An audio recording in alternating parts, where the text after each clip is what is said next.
صدق الله مولانا العظيم وبلغنا رسوله النبي الأمي الكريم ونحن على ذلك لمن الشاهدين والشاكرين والحمد لله رب العالمين.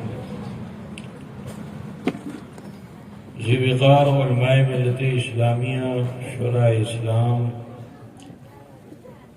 اشرف الاولیاء کانفرنس میں شرکت فرمانے والے برادران اسلام، عزیز بچوں، نوجوان ساتھیوں، حصول سعادت و برکت کے لیے عقیدت اور خلوص کے ساتھ آئیے ہم اور آپ مل کر آقائے نامدار، مدنی تاجدار، غریبوں کے غمخوار، صاحب ابرار و خیار، سید عالم نور مجسم جناب محمد رسول اللہ صلی اللہ تعالی علیہ وآلہ وسلم کی بارگاہ بیکس پناہ میں ہدیہ درود پاک پیش فرما لیں۔ اللہم صلی علی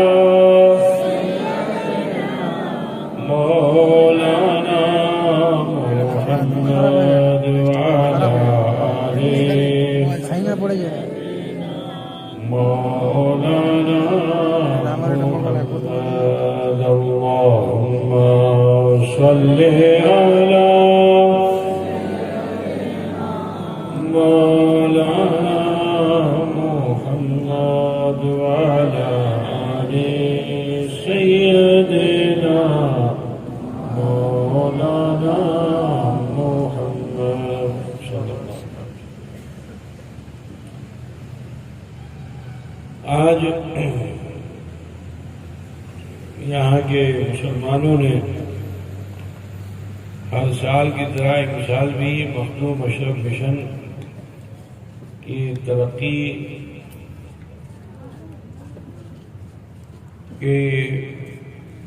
کو ذہن میں رکھ کر اس محفل کا انعقاد کیا جاتا ہے۔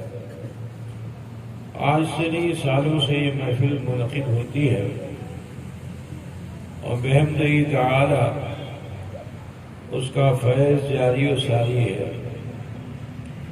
اللہ تبارک و تعالی آپ تمامی خواتین حضرات کو بزرگان دین سے الفت و محبت رکھنے کی توفیق رفیق عطا فرمائے اور اس محفل کی برکات کو ہر گھر پر رب تعالی عام فرما دے، آمین۔ وقت کافی ہو چکا ہے، اس لیے بڑی لمبی چوڑی تقریر تو ہو نہیں سکتی۔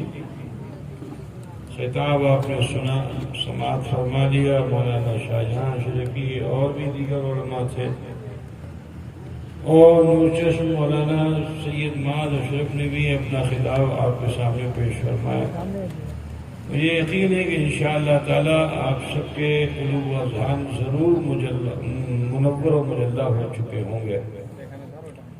ہدایت مقصود ہے کہ اللہ مجھے بھی ہدایت عطا فرمائے اور آپ سب کو بھی ہدایت عطا فرمائے، آمین۔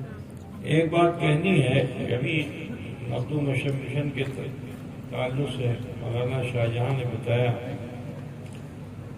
کہ آپ کی دی ہوئی یہ رقم جو آپ نے سکے کے طور پر دی،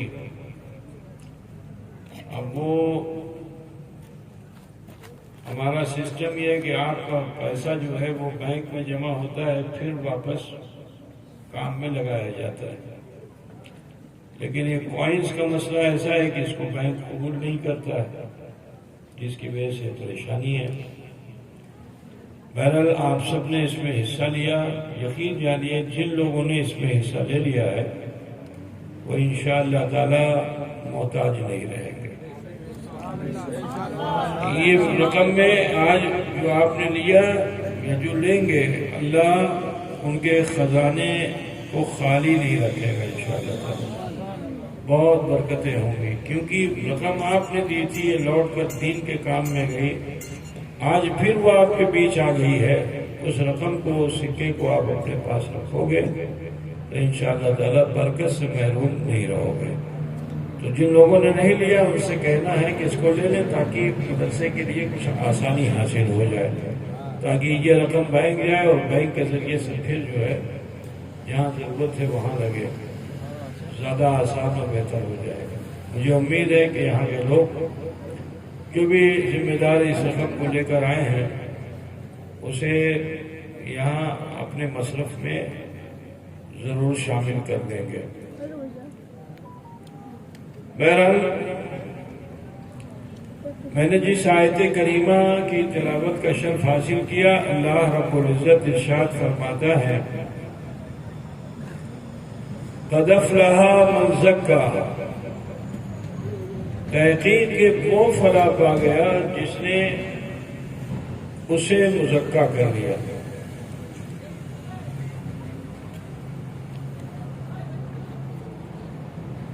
دل کی صفائی یہ بہت ضروری چیز ہے، اور جس انسان نے صفائی قلب حاصل کر لی وہی کامیاب ہے۔ میں آپ کو ایک بہت بڑے بزرگ کا واقعہ بیان کر بتانا چاہتا ہوں۔ ان کا نام ہے حضرت مالک ابن دینار رضی اللہ تعالیٰ۔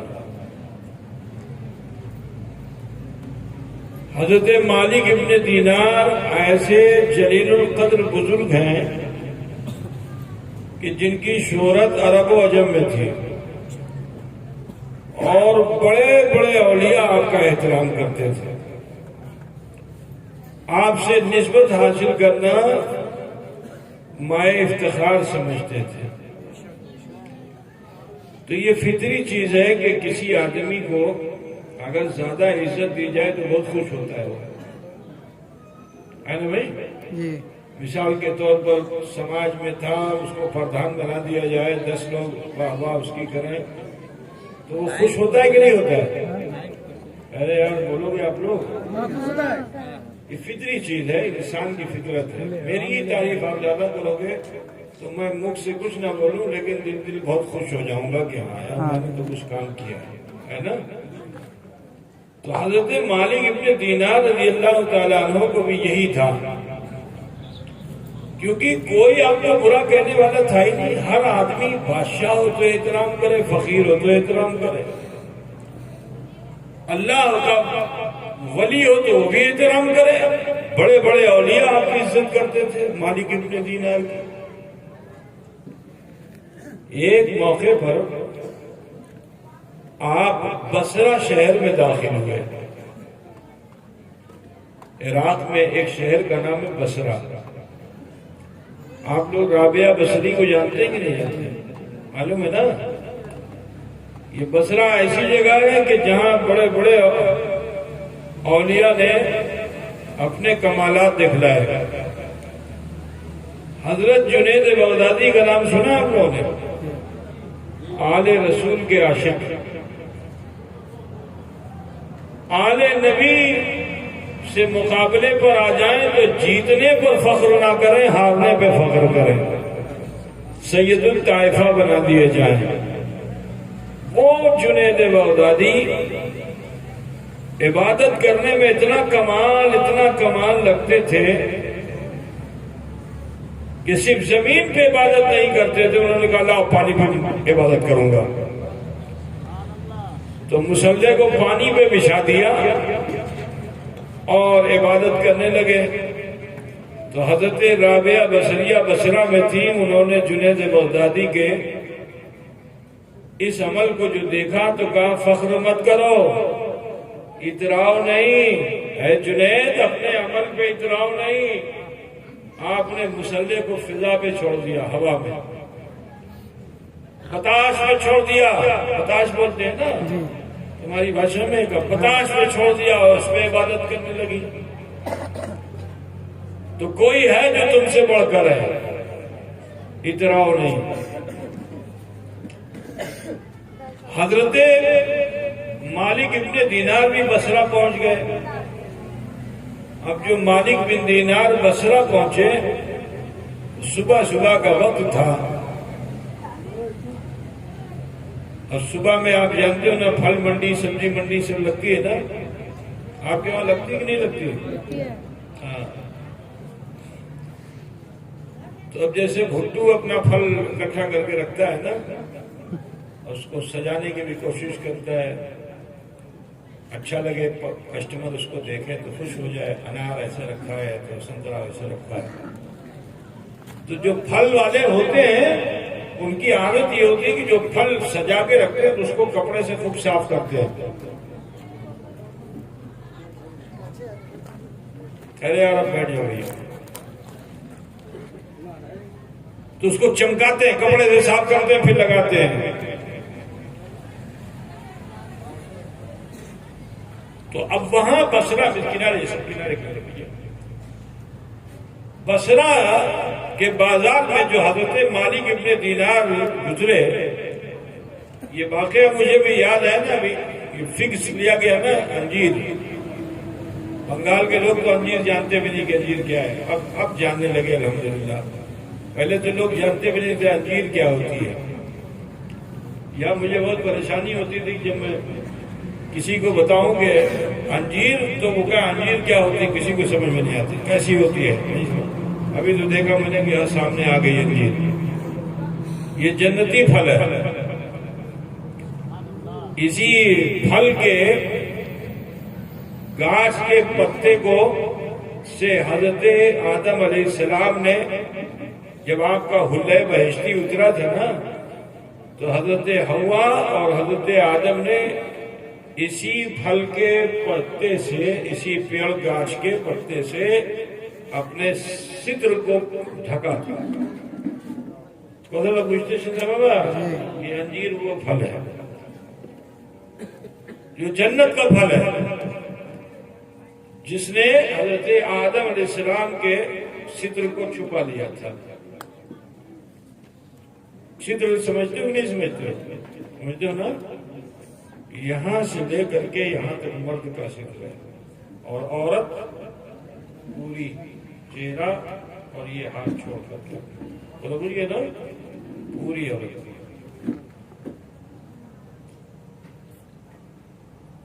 تو حضرت مالک بن دینار نے دیکھا کہ وہ انجیر کو، تازہ انجیر کو، یہ تو سوکھی سگنو تھی نا وہ تازہ، اس کو وہ دکان میں لگا رہا تھا۔ اب آپ کے من میں آیا کہ لاؤ اس کو میں کھا لوں۔ دکاندار کے پاس گئے، دکاندار سے کہا دکاندار مجھے انجیر دے دے۔ دکاندار نے کہا ٹکا لاؤ، ٹکا لاؤ۔ آپ نے جیب میں جو ہاتھ ڈالا تو پھٹا ہوا تھا جیب، کوئی ٹکا پیسہ چھلو نا۔ تو بہت ٹینشن میں ہوئے، اللہ کی گوری نا ٹکا مانگچے، ہمارے پاس ٹکا پیسہ اچھے نہیں ہے، من چاہتے کیا کمی، کیا کریں؟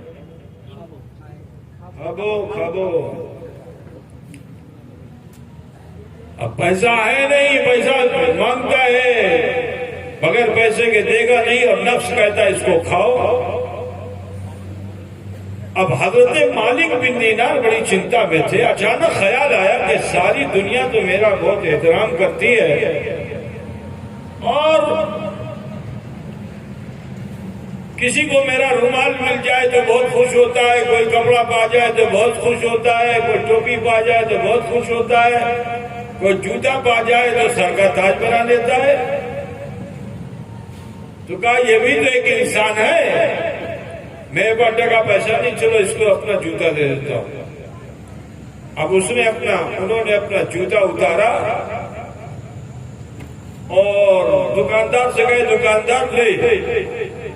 اب جو دکاندار نے مڑ کر کے دیکھا تو مالک بن دینار کے ہاتھ میں ایک جوتا نہیں، دو جوتا۔ تو بڑا راگ ہو گیا، کہا پاگل ہو گیا، کہا دماغ خراب ہو گیا ہے، کہہ دو تمہیں۔ اب کوئی آدمی ایسے جوتا ہاتھ میں لیے ہو تو کیا کرے گا؟ سامنے والا ٹینشن میں آئے گا نا۔ کہا ایک جوتا نہیں، دو جوتا ایٹا کی۔ ہاں بابا ایٹا تمہیں نیے دین، ہما کے انجیر دین۔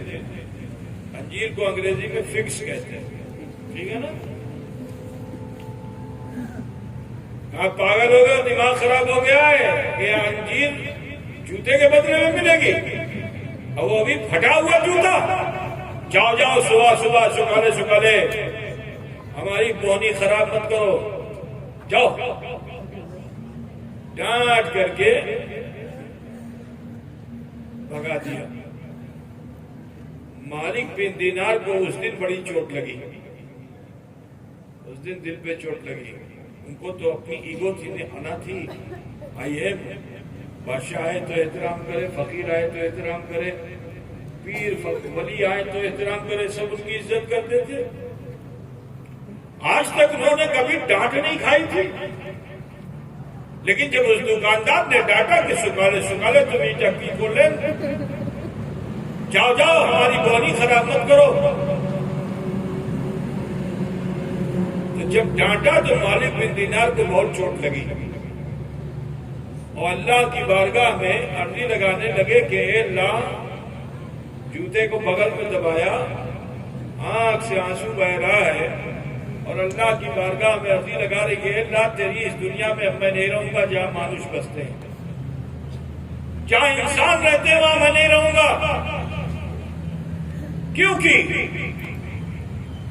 میں نے جیون بھر جس نفس کو کوٹ کوٹ کر پتلا کیا، مردہ کیا، یہ نفس مرا نہیں، آج اس کی وجہ سے میں ذلیل ہو گیا، آج اس کی وجہ سے میں رسوا ہو گیا، تو اے اللہ جہاں انسان بستے ہیں ہمیں اپنے بسا کربو نا، ہمیں جنگلر مدے بسا کربو۔ غرض کے حضرت مالک بن دینار یہ سوچ کر جوتی بغل میں ہے، دیوانوں کی طرح چلتے ہوئے، دھولا اڑاتے ہوئے، اور شہر چھوڑ کر جنگل کی طرف چلے گئے۔ ادھر سارے دکانداروں نے مل کر کے اس پھل فروٹ مرچنٹ کو ڈانٹنا شروع کر دیا، اے پیچھے تمہیں کی بول رہے، جانتے ہو تم نے کس کو آج ڈانٹ کے بھگایا ہے؟ تیرے وہاں تو انمول موتی آ گیا تھا، تم نے اس کی قدر نہیں کی۔ جانتے ہو کس کو تم نے ڈانٹ کے بھگایا ہے؟ ارے یہ وہ تھے کہ لوگ تمنا کرتے ہیں کہ ہماری دکان میں آ جائیں تو برکت آئے، ہمارے گھر میں آ جائے تو رحمت آئے، تو نے تو اپنا نصیب کھوٹا کر لیا۔ اب جو آتا ہے وہ اس کو ڈانٹتا ہے، اس کو برا بھلا کہتا ہے۔ اس نے کہا ہمیں کی بھول کھولنا بٹا بولے نا، سکالے سب کے سب ہم کو بول لو، بتاؤ نا ہم نے کیا غلطی کی ہے؟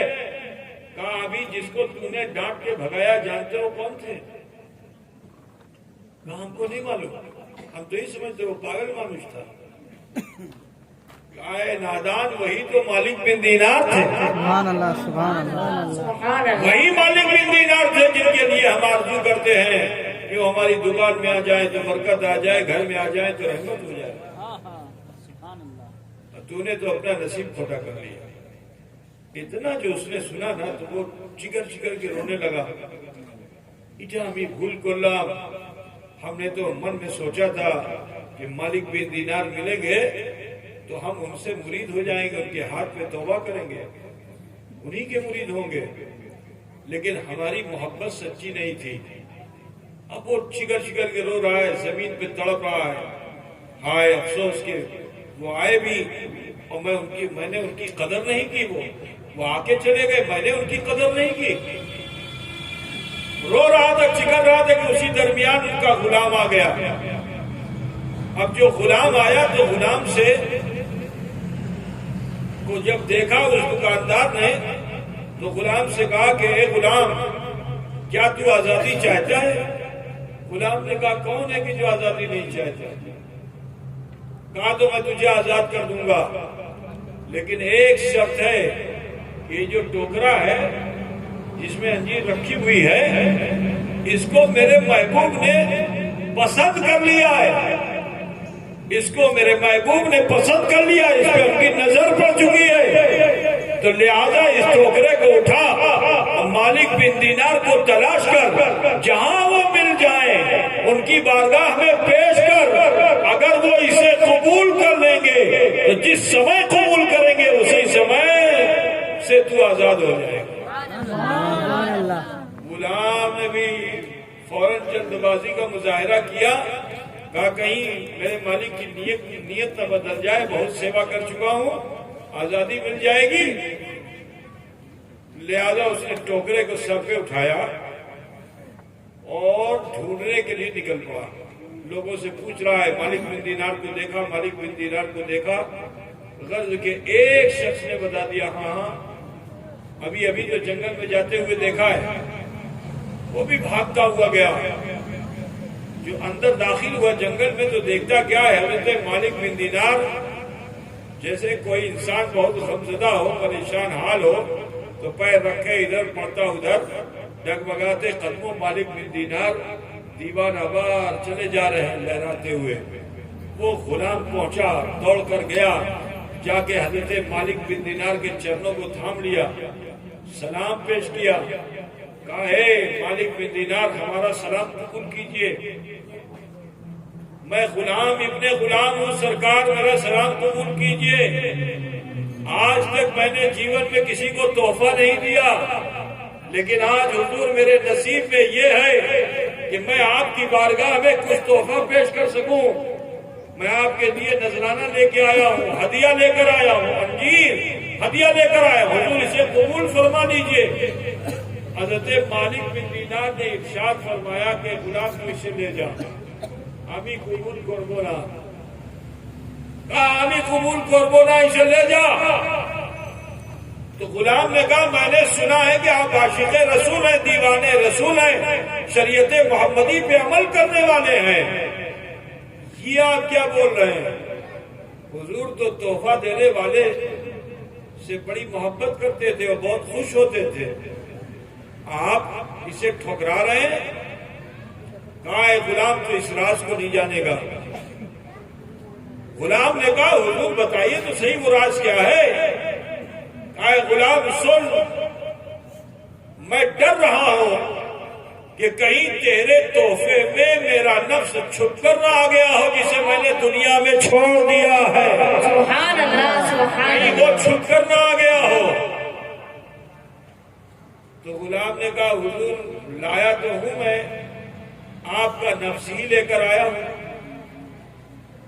حضور کھانے سے بڑھے گا نا، آن کربن نا کھابن نا শুধু এটা বলিয়ে দেন کہ আমি এটাকে قبول করলাম, صرف اتنا بول دو کہ میں نے اس کو قبول کر لیا ہے. تو آپ جانتے ہیں حضور کی خوشی میں آپ اپنا پورا جیون گزار رہے ہو تو حضور کے خوش ہونے کا ایک ہی ذریعہ ہے، اور وہ ذریعہ کیا ہے کہ نماز پڑھی جائے اور غلام کو آزاد کیا جائے. حضور پر اسی سے خوش ہوتے ہیں کہ بندہ جب نماز پڑھتا ہے تو حضور کی آنکھوں کو ٹھنڈک پہنچتی ہے، اور جب کوئی بندہ کسی غلام کو آزاد کر دیتا ہے تو حضور کی آنکھوں کو ٹھنڈک پہنچتی ہے.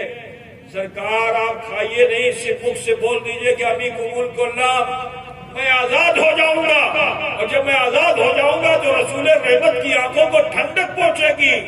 لہذا سرکار کرم فرمائیے اور قبول فرما لیجئے اسے. تو حضرت مالک بن دینار نے کیا پیارا جواب دیا، اسے سنو کہ اے انسان تو بے چین ہے دنیا میں آزاد رہنے کے لیے، اور میں بے چین ہوں محشر میں آزاد رہنے کے لیے. تو دنیا میں آزاد رہنا چاہتا ہے اور میں محشر میں آزاد رہنا چاہتا ہوں. میں چاہتا ہوں کہ جب پروردگار کی بارگاہ میں میری حاضری ہو تو میرے جرم و گناہ کی ہتھکڑیاں بیڑیاں میرے ہاتھوں پیروں میں نہ ہو، بلکہ رب العزت کی بارگاہ میں جب پہنچو تو آزادی کے ساتھ. قد افلح من زکاہا، تحقیق کے وہ فلاح پا گیا جس نے تزکیہ نفس کر لیا. عزیزو آپ سب سے کہنا ہے، بات بڑھانی نہیں، مجھے ضرورت ہے کہ اپنی تہذیب کو بدلیے، اپنے معاشرے کو بدلیے، اپنے کلچر کو بدلیے، اور اللہ کا خوف اپنے دلوں میں پیدا کیجیے. آپ مجھے بتائیے، آپ اگر 50 سال کے ہیں تو 50 سال کا وہ انسان اپنے بچپن سے اب تک کی یادداشت میں یہ غور کر کے دیکھے کہ ہمارا کتنا ڈاؤن فال ہو چکا ہے. ہمارے دادا تھے، ہمارے باپ تھے، ہم چھوٹے سے تھے تو ہمارے دادا کی بھی شان تھی، ہمارے باپ کی بھی قدر تھی، ہم کو بھی لوگ عزت سے دیکھتے تھے کہ یہ فلاں کا بیٹا ہے، فلاں کا پوتا ہے. لیکن آج اس 50 سال کے دور میں تہذیب کتنی بدل گئی ہے کہ باپ کا، دادا کا انتقال ہو چکا، باپ بھی کھاٹ پہ پڑا ہوا ہے، ہم 50 سال کے ہو چکے ہیں، لیکن وہ عزت جو تمہارے دادا کو تھی وہ آج تمہیں حاصل ہے، وہ عزت جو تمہارے باپ کو تھی وہ آج تمہیں حاصل ہے. پتہ کیا چلا کہ آج مسلم سماج ایک 50 سال کے دور میں کتنا نیچے گر گیا ہے. ٹھیک ہے، کتنی تہذیب ہماری خراب ہو چکی ہے کہ ہمارا ڈاؤن فال ہو رہا ہے. آج ہماری عزت و قدر اور ہمارا روب گھٹتا چلا جا رہا ہے. اس کی وجہ کیا ہے؟ کیونکہ ہم نے اپنے نفس کو بہت موٹا کر لیا ہے. ہم نے اپنے نفس کو بہت موٹا کر لیا ہے. دنیا کی دولت کے حصول میں ہم بھول چکے ہیں کہ عزت کیا چیز ہوتی ہے. آج عزت کی قدر نہیں ہے. بے عزت بھی ہو جائے مگر ٹکا پیسہ ہاتھ میں آنا چاہیے. یہ ہے تہذیب. تو دولت تو آپ کے ہاتھوں میں ضرور آ گئی، مگر جو مسلمانوں کی عزت و وقار تھا وہ عزت و وقار سے ہم محروم ہوتے جا رہے ہیں. مسلمانوں، آپ سب سے کہنا ہے کہ عزت سے بڑی کوئی دولت نہیں ہوتی ہے. ضرورت ہے کہ عزت کو حاصل کیجیے. اور عزت حاصل ہوتی ہے کب؟ کہ جب بندہ مومن شریعت کے مطابق جینا پسند کر لیتا ہے، جب بندہ مومن صوم و صلات کا پابند ہونے لگتا ہے، جب بندہ مومن تقوی و طہارت کی طرف آمادہ ہونے لگتا ہے. اے گلیا چکو، گھڑیالی چکو، اطراف جوانب سے آئے ہوئے مسلمانوں، آپ سب سے کہنا ہے ڈریے. آج دیکھیے کہ ایک طرف تو ظالم و جابر حکمراں ہم پر مسلط ہوتے جا رہے ہیں ہماری بے عملی کے سبب، اور دوسری جانب اللہ تعالیٰ آزمائش کے طور پر یہ وبائیں بھی بھیج رہا ہے کہ مسلمان سدھر جائے. یہ وبا بھی تمہارے درمیان جو آئی ہے اسی لیے تاکہ مسلمان سدھر جائے، مگر افسوس کہ مسلمان سدھر نہیں رہا ہے، توبہ کی طرف آمادہ نہیں ہو رہا ہے. اپنے برے فعل سے اپنے آپ کو بچائیے اور نیکی کی طرف آمادہ ہو جائیے. خطا و بھول کی طرف نہیں رہیے، بلکہ اپنی خطا و بھول کا احساس کر کے اپنے رب سے معافی کے طلبگار ہو جائیے. وہ رحمان ہے، وہ رحیم ہے، ہمارے آپ کے چھوٹے بڑے گناہوں کو معاف فرمانے والا ہے. تو لہٰذا میں آپ سب سے کہنا چاہتا ہوں کہ بولو عزت کمانا ہے کہ نہیں؟ کتنے لوگ عزت حاصل کرنا چاہتے ہیں؟ عزت سمجھتے ہیں کہ نہیں سمجھتے؟ عزت کو کیا بولتے ہیں بنگلہ میں؟ سمان. کتنے لوگ سمان چاہتے ہیں؟ سبھی چاہتے ہیں نا. اگر سمان چاہتے ہو تو اس پہ قابو کرنے کی کوشش کرو، نفس پہ، اس دل کو قابو کرنے کی کوشش کرو، عزت حاصل ہو جائے گی. تقوی کی طرف آ جاؤ، پرہیزگاری کی طرف آ جاؤ. چند باتیں بتا دیتا ہوں، اگر اس پہ آپ عمل کریں گے آپ انشاءاللہ پرہیزگاروں میں ضرور شامل ہو جائیں گے. ایک تو یہ بزرگوں نے فرمایا سب سے پہلے کیا؟ کم خوردن. کیا کرنا ہوگا؟ کم کھانا ہوگا. کیا آپ اس پہ عمل کر پائیں گے؟ وہ سوکھی روٹی کھانے والا تمہارا دادا عزت دار تھا کہ نہیں تھا؟ چولہے نہیں جلتے تھے کبھی کبھی. 3 وقت میں 1 وقت کھانا پکتا تھا، کسی کو وہاں 3 دن کھانا نہیں پکتا تھا، مگر عزت تھی کہ نہیں تھی؟ آج ہم زیادہ کھا رہے، عزت نہیں ہے. تو کم خوردن، میں یہ بتا رہا ہوں، یہ میرا اپنا کوئی نہیں فلسفہ ہے، یہ بزرگوں کا فلسفہ ہے جو میں آپ کو پیش کر رہا ہوں. کم خوردن، کم کھائیے. آج ڈاکٹر بھی یہی بولتا ہے کہ کم کھاؤ، کم. ایسی کھوا دوا کرے گا تو معلوم ہے لیور خراب ہو گیا، گردہ خراب ہو گیا، پیٹ خراب ہو گیا، معدہ خراب ہو گیا. پہلے تمہارا دادا 100 سال جیا، تم 50 سال پہ ڈھیلے ہو چکے ہو. 70 تک پہنچتے پہنچتے انا للہ و انا الیہ راجعون. تو 30 سال آج انسان پیچھے ہو چکا ہے، گھٹ گیا. کیوں؟ اس لیے کیونکہ اس نے جب ہاتھ میں دولت آئی تو پھر حاجی صاحب کی بریانی کھانے میں زیادہ دل لگ گیا ہے نا. کلکتے میں یہاں ہے نا حاجی بریانی بہت مشہور ہے, سب کھاتے ہیں اس کو بہت. اور پھر چائنا والوں نے تو عادی بنا دیا زیادہ کھانے کا. وہ کیا ہوتا ہے وہ, اب وہ تو ماز میں آپ زیادہ اچھا بتائیں گے, نوجوان آدمی ہے نا, وہ کیا بولتے ہیں اس کو, وہ یہ بھی بتا رہا ہے, جتنے کھانے پینے والے وہ بتا رہے ہیں.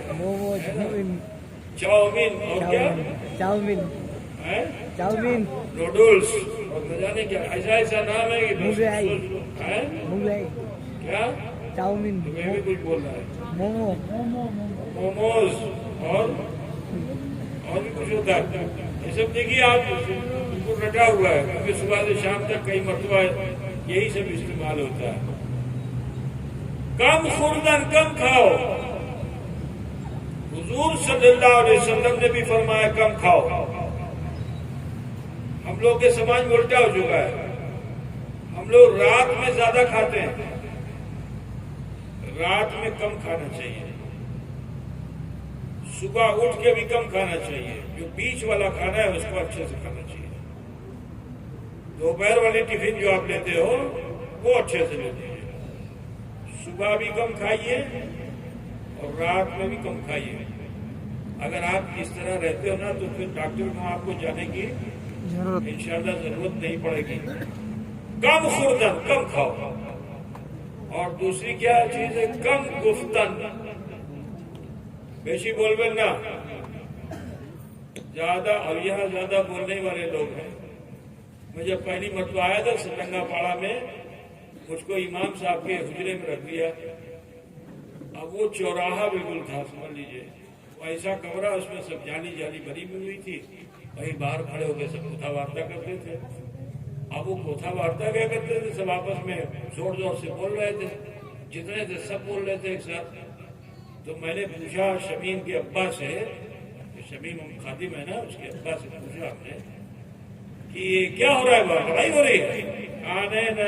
لڑائی کوتھا وارتا ہو رہی ہے. تو اب یہ حال ہے. زیادہ مت بولو, کم بولو, لیکن جو بولو بہت وزنی بولو. دوسرا جو ہے تمہاری بات کو کاٹ نہ سکے. کم گفتن, کم خوردن اور کم خفتن. آج یہ تینوں چیزیں مسلم سماج میں نہیں ہیں. خفتن کا مطلب سونا, کم سونا.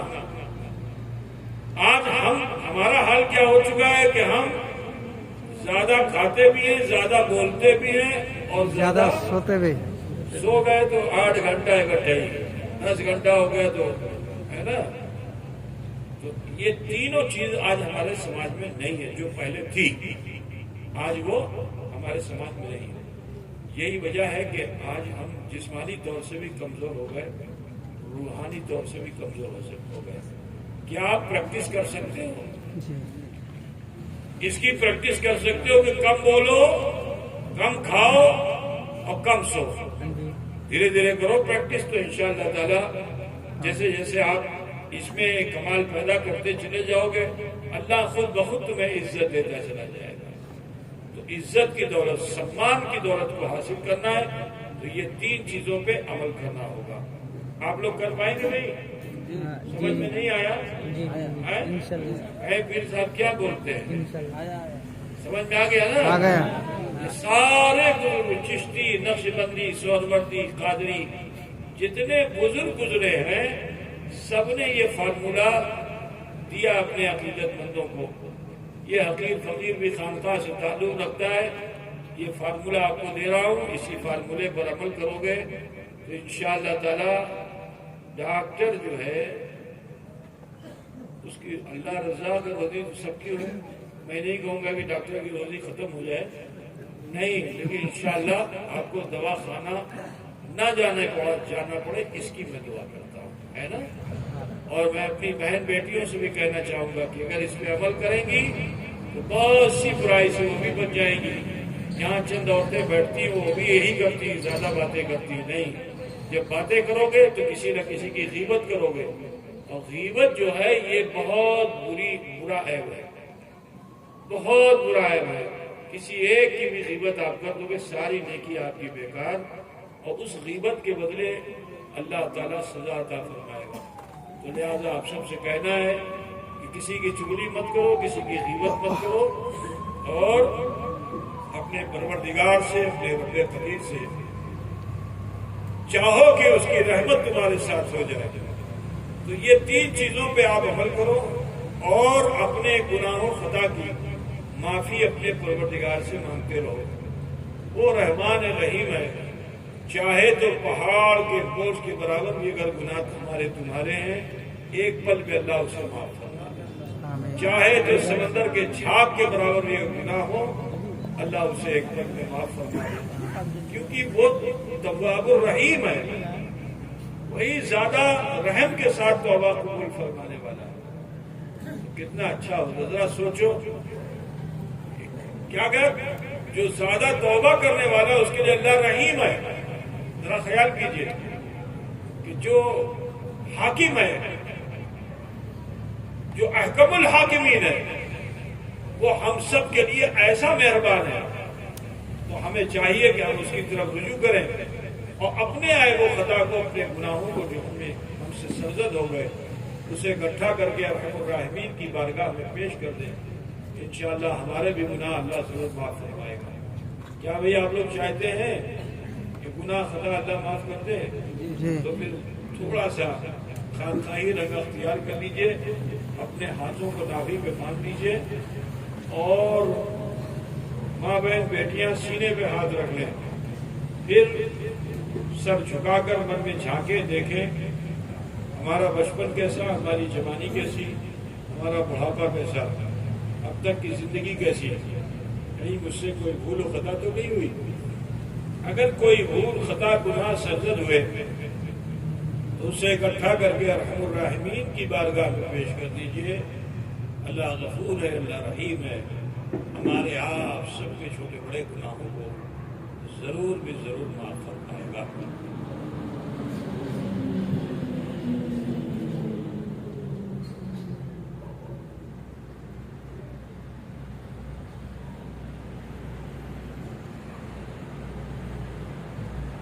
بسم اللہ الرحمن الرحیم، لا الہ الا اللہ محمد رسول اللہ، اللہ ہی معبود ہے، محمد رسول اللہ صلی اللہ علیہ وسلم اللہ کے سچے رسول ہیں۔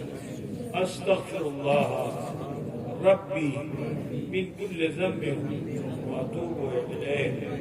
اے اللہ، تیری بارگاہ میں سچے دل سے سب چھوٹے بڑے گناہوں سے ہم توبہ کرتے ہیں، اور ہم وسیلہ چاہتے ہیں تیرے محبوب سید عالم نور مجسم احمد مصطفیٰ محمد مصطفیٰ صلی اللہ علیہ وسلم کا۔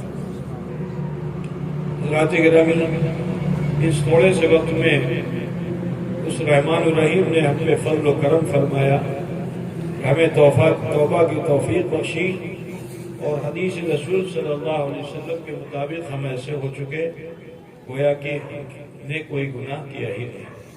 اب ضروری ہے کہ اپنی آنے والی زندگی کو بہتر بنائیے، مسجدیں آباد کیجیے، نمازی بنیے، اور بہن بیٹیوں کو چاہیے کہ وہ اپنے گھروں میں قرآن کی تلاوت کریں، وقت وقت پر نمازوں کا اہتمام کریں، ذکر و اذکار کریں، اس کی ضرورت ہے۔ آج آپ دیکھ رہے ہو کہ کورونا وائرس اس نے پوری دنیا میں ہلچل مچا دی۔ ایک اب دیکھے کیڑے نے، انسان کیسا ہے کہ جو کیڑے سے تو ڈر رہا ہے، لیکن جس نے کیڑے کو پیدا کیا اس سے نہیں ڈر رہا ہے۔ ضرورت اس چیز کی ہے کہ کیڑے سے ڈر کے کیا کرو گے؟ جس نے اس کیڑے کو پیدا کیا اس سے ڈرو، اگر اس سے ڈر جاؤ گے تو کامیاب ہو جاؤ گے۔ دعا کرتا ہوں کہ اللہ تعالیٰ ہمیں تمہیں سب کو اللہ سے ڈرنے کی توفیق عطا فرمائے، اور بزرگوں سے جڑنے کی توفیق رفیق عطا فرمائے۔ میں اس کمیٹی کے تمام چھوٹے بڑوں کو دل کی گہرائیوں سے دعا کہتا ہوں، اور آپ سب کے لیے بھی دعا گو کہ آپ نے جو ایک وعدہ کیا تھا آج سے 20 سال پہلے، اس وعدے کو آج آپ نے پھر نبھا دیا۔ اس ماحول میں آپ سمجھتے ہیں نا، اور بحمدہ تعالیٰ ہر سال سے زیادہ اس سال آپ نے جذبے کے ساتھ شرکت کی، اور اس آخری لمحات میں بھی آپ رہے موجود۔ انشاءاللہ تعالیٰ اس کا اجر اللہ رب العزت آپ سب کو ضرور عطا فرمائے۔ میں ایک بات معلوم کرنا چاہتا ہوں کہ مخدوم اشرف مشن کا جو سسٹم ہے، ایسے تو چلانے کے لیے آپ جانتے ہیں کہ ذمہ داروں کو رسید دے دی جائے اور وہ ذمہ دار گھومتے رہیں، رسید کٹتی رہے، اس کا کمیشن بڑھتا رہے اور اس سے مدرسہ چلے، ایسے ہی چلتا ہے۔ لیکن حضرت والد صاحب رحمۃ اللہ علیہ نے اس سسٹم پہ یہ سوچا کہ اس میں تو مدرسے کا بہت نقصان ہے اور کافی رقم جو ہے ادھر ادھر ہو جاتی ہے، تو لہٰذا اس سسٹم کو رائج نہ کر کے حضرت نے یہ فرمایا کہ میں خود قوم و ملت کے سامنے اپنی بات رکھوں گا کہ اگر آپ چاہتے ہو کہ آپ کی رقم کہیں اور نہ جائے، صرف اور صرف دین کے کام میں لگے، تو جو طریقہ میں بتاتا ہوں اس پر عمل کرو، انشاءاللہ کامیابی ملے گی۔ تو ہم لوگ بھی سوچتے تھے کہ یہ کیا بات کر رہے ہیں، کیسے کامیاب ہوں گے، مشکل ہے، لیکن اللہ والوں کی زبان سے کبھی کبھی کچھ باتیں ایسی نکل جاتی ہیں کہ جو بولتے تو اللہ والے ہیں لیکن حکم اللہ کا ہوتا ہے۔ تو حضور اشرف الاولیاء نے بھی کچھ ایسے مخصوص وقت میں ایسا ارشاد فرمایا کہ آج مخدوم اشرف مشن کے لیے کوئی سفیر گھوم کر کے پیسہ حاصل نہیں کرتا ہے، آپ لوگوں کا اسی طرح سے جو تعاون ہوتا ہے، اسی سے مخدوم اشرف مشن یہاں تک پہنچا ہے۔ جتنا کام اب تک ہوا آپ لوگ اس سے سنتشٹ ہیں کہ اسنتشٹ ہیں؟ سنتشٹ ہے، سنتشٹ ہے نا؟ تو کاج آگے بڑھنا چاہیے، انشاءاللہ ضرور بڑھے گا۔ ہم چاہتے ہیں کہ اس کام میں آپ شریک ہوں تاکہ آپ بھی بڑھتے جائیں، اور بحمدہ تعالیٰ کہنے کی ضرورت نہیں، اس علاقے کے مسلمانوں نے بہت ہی حسن عقیدت کے ساتھ حضور اشرف الاولیاء کے اس فرمان کو قبول کیا۔ اللہ تعالیٰ آپ سب کو اجر جزیل عطا فرمائے۔ دعا فرمائی کہ اہل سنت والجماعت کے جتنے بھی ادارے جہاں چل رہے ہیں اللہ تعالیٰ ان سب کو فروغ عطا فرمائے۔ آمین۔ اور اگر کبھی کہیں سے بھی کوئی اہل سنت والجماعت کا معتبر شخص آپ کے درمیان اپنے ادارے کی ترقی کے لیے آپ سے کچھ مدد کا طلبگار ہو تو پھر اسے کھسکائیے نہیں، ٹالیے نہیں، جو آپ سے بن پڑے ان اداروں کو بھی کرتے رہیں، کیونکہ ایک چراغ سے کام نہیں چلے گا، ایک چراغ سے کام نہیں چلے گا، بہت سے چراغ جب ہر طرف روشن ہو جائیں گے تو پھر سورج بھی انشاءاللہ سب وقت کا سورج بھی انشاءاللہ ان چراغوں سے شرمندہ ہو جائے گا۔ چراغ سمجھتے ہو نہیں؟ باتی باتی، اب اگر ایک جلا دی جائے تو اس سے کیا کام چلے گا، لیکن ڈھیر سب جل جائے تو ہے نا۔ اللہ کا شکر ہے اہل سنت والجماعت کے بہت سے ادارے آپ کے علاقے میں بھی ہیں، میں ان سب کے لیے بھی آپ کو اپیل کرتا ہوں، جو معتبر ہو اس کے ذریعے سے ادارے کی مدد کیجیے، غیر معتبر کے ذریعے ادارے کی مدد مت کیجیے، ورنہ آپ کا پیسہ جو آپ دیں گے وہ ادھر ادھر ہو جائے گا۔ دعا کرتا ہوں کہ اللہ تعالیٰ تمام اہل سنت والجماعت کے اداروں کو، خانقاہوں کو باب عروج پر پہنچائے اور سب میں ملت محبت ہو، دین کی خدمت کی ہم سب کو خوب خوب توفیق ہو۔ میں انہی کلمات کے ساتھ اپنی گفتگو کو ختم کرنا چاہوں گا۔ وآخر دعوانا الحمدللہ رب العالمین۔ کھڑے ہو جائیے، سلام علیکم۔